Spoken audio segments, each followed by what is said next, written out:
Jonas, suite et fin. Le récit est tellement truculent qu'il n'a pas besoin d'introduction, et avouez qu'entre deux livres prophétiques écrits en prose, ce petit livre de Jonas est un bijou qui fait du bien. Ça aère la lecture.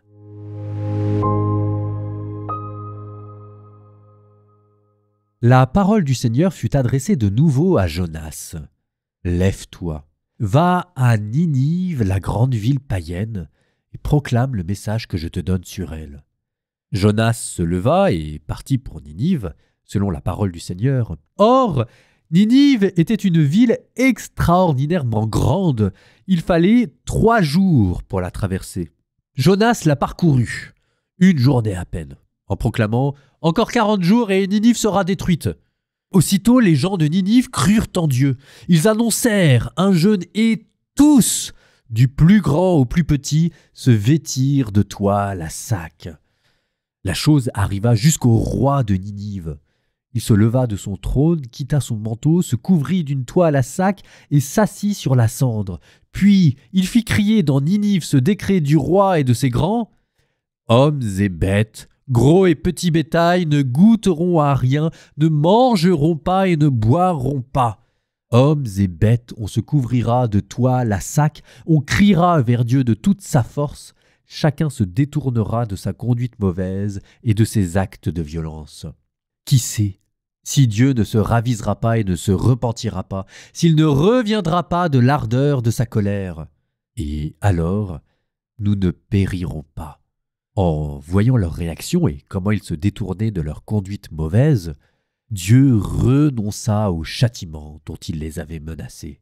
Jonas trouva la chose très mauvaise et se mit en colère. Il fit cette prière au Seigneur. « Ah Seigneur, je l'avais bien dit lorsque j'étais encore dans mon pays. C'est pour cela que je m'étais d'abord enfui à Tarsis. Je savais bien que tu es un Dieu tendre et miséricordieux, lent à la colère et plein d'amour, renonçant au châtiment. Eh bien, Seigneur, prends ma vie. Mieux vaut pour moi mourir que vivre. » Le Seigneur lui dit, « As-tu vraiment raison de te mettre en colère ?» Jonas sortit de Ninive et s'assit à l'est de la ville. Là, il fit une hutte et s'assit dessous, à l'ombre, pour voir ce qui allait arriver dans la ville. Le Seigneur Dieu donna l'ordre à un arbuste, un ricin, de pousser au-dessus de Jonas pour donner de l'ombre à sa tête et le délivrer ainsi de sa mauvaise humeur. Jonas se réjouit d'une grande joie à cause du ricin. Mais le lendemain, à l'aube, Dieu donna l'ordre à un ver de piquer le ricin et celui-ci se dessécha. Au lever du soleil, Dieu donna l'ordre au vent d'est de brûler, et Jonas fut frappé d'insolation. Se sentant défaillir, il demanda la mort et ajouta « Mieux vaut pour moi mourir que vivre. » Dieu dit à Jonas « As-tu vraiment raison de te mettre en colère au sujet de ce ricin ?» Il répondit « Oui, j'ai bien raison de me mettre en colère, jusqu'à souhaiter la mort. » Le Seigneur répliqua « Toi, tu as pitié de ce ricin qui ne t'a coûté aucun travail et que tu n'as pas fait grandir, qui a poussé en 1 nuit et en 1 nuit a disparu. Et moi, comment n'aurais-je pas pitié de Ninive, la grande ville, où, sans compter une foule d'animaux, il y a plus de 120 000 êtres humains qui ne distinguent pas encore leur droite de leur gauche. »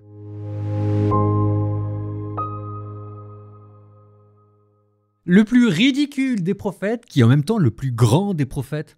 Parce que quand même, qui a le meilleur rendement dans la Bible, sinon Jonas? Enfin, sa prédication, ça se résume à 10 mots. Encore 40 jours et Ninive sera détruite. Probablement que Jonas se perd dans les faubourgs, parce que Ninive n'était pas non plus si grande qu'il faille 3 jours. Et probablement aussi que Jonas n'avait pas de porte-voix et qu'il devait être perdu dans un marché local. Peu importe. 120 000 personnes se convertissent du jour au lendemain. Qui dit mieux? Première leçon, il ne faut pas avoir peur ni de prêcher et il ne faut pas penser que les gens à qui nous prêchons ne sont pas intéressés. Vous savez, bien souvent, c'est nous-mêmes qui avons peur de prêcher. Et je dis même pas prêcher dans la rue, mais simplement dire à la machine à café pendant le temps de pause au travail qu'on est chrétien, déjà rien que ça nous paraît tellement difficile qu'on n'y arrive pas. Alors qu'on se moque pas de Jonas, Mes notes de bas de page disent d'ailleurs à ce propos que Ninive était une ville extraordinairement grande, ce qui en hébreu se dit une grande cité appartenant à Dieu. Peut-être que cette cité païenne, Dieu se l'était mise de côté.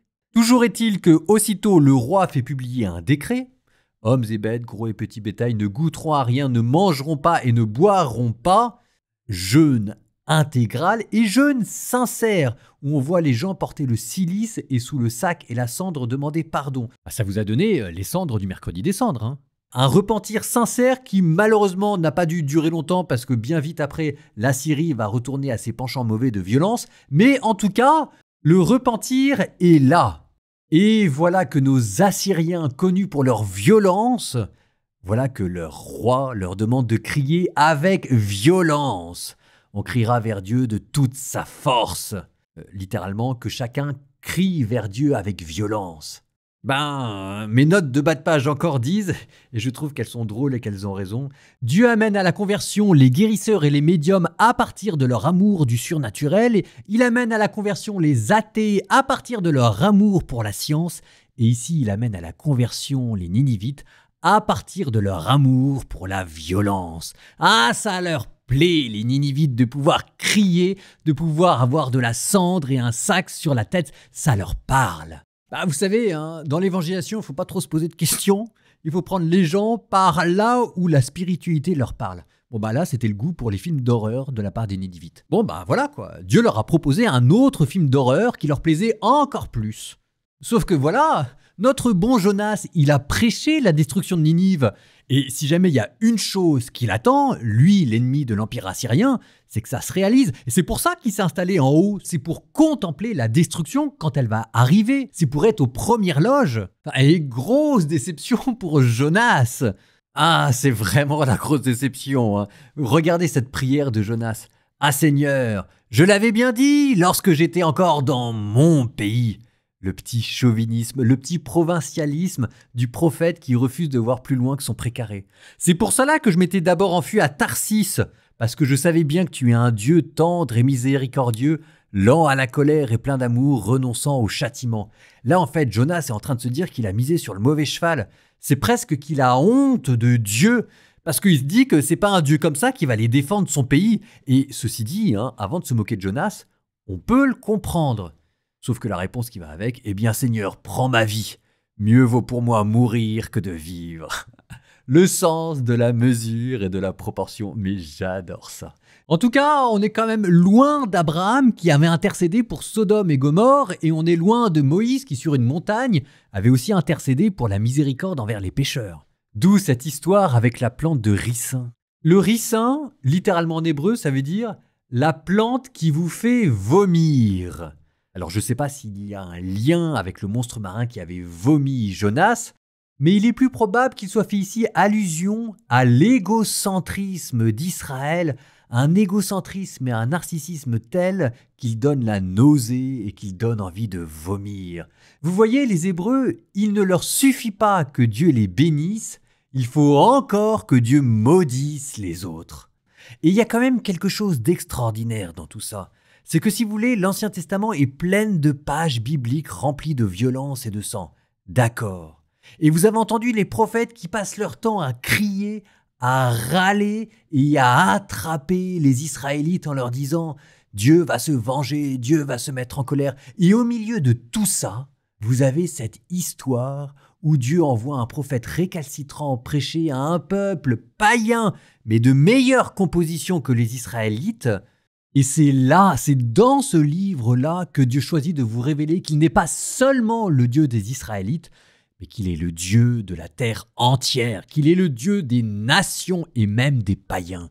Et là, l'idée de Dieu qui gagne en universalisme, en même temps qu'il exprime sa tendresse pour tout le monde. Jonas, c'est une masterclass. On croit que c'est un livre qui est drôle. C'est pas un livre qui est drôle. C'est un livre qui est génial. Quand même. Ce livre de Jonas, c'est un ovni. Avec Amos, avec Osée, on a vu comment est-ce que Dieu en avait marre, et des rois, et du peuple israélite qui faisait n'importe quoi dans la prostitution et dans l'exploitation économique. Mais maintenant, ce sont même les prophètes qui en prennent plein pour leur grade. Derrière Jonas ici, c'est Dieu qui se moque d'Amos, qui se moque d'Osée, qui se moque de tous les autres qui vont venir par derrière. Ça ne veut pas dire que ce qu'a dit Amos, Osée et ce que vont dire les autres est faux, mais c'est Dieu qui est aussi en train de leur dire « Mais voyez plus large que vous, il y a d'autres peuples qui existent en dehors d'Israël. » Et c'est comme s'il disait aux prophètes d'Israël « Mais il y en a marre de votre chauvinisme et de votre provincialisme. Il y a autre chose qui existe aussi dans le monde que le salut d'Israël et de cette petite nation. » Enfin voilà quoi, la religion d'Israël, c'est pas la religion d'un pays, c'est censé être autre chose, c'est censé être une religion universelle et les Israélites sont censés être un phare pour toutes les nations. C'est pour ça qu'il envoie Jonas à Ninive. Et vous voyez, Jonas, mais c'est nous aussi, chaque fois qu'on ne va pas évangéliser parce qu'on préfère que les musulmans restent musulmans, que les athées restent athées et que les juifs restent juifs. C'est Dieu qui nous dit « Mais il y en a marre de votre provincialisme religieux. Vous croyez que la religion vous appartient? Vous croyez que je vous ai donné ma parole pour que vous établissiez votre petit précaré? » Et au milieu de tout ça, vous avez le monstre marin qui engloutit Jonas. Nous terminons par une prière, au nom du Père et du Fils et du Saint-Esprit. Amen.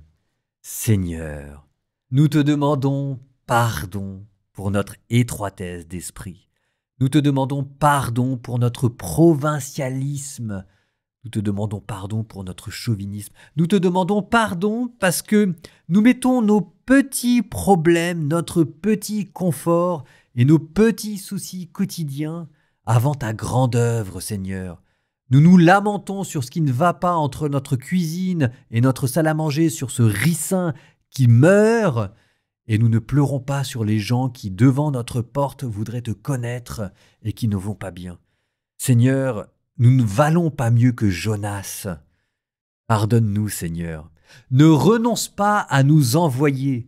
Ne renonce pas à nous mettre des bâtons dans les roues pour que nous puissions tomber et en tombant, nous retrouver comme Jonas dans une ville que nous n'avons pas choisie, à prêcher à un peuple que nous n'avons pas choisi, mais à dire au monde entier que tu es le seul Dieu, que tu es l'unique, un Dieu lent à la colère, plein d'amour et de vérité. Seigneur, que tu es Dieu. Ça n'en vaut pas grand-chose, Seigneur, mais nous t'aimons et nous te demandons de prendre patience, ne te lasse pas envers nous. Au nom du Père et du Fils et du Saint-Esprit. Amen.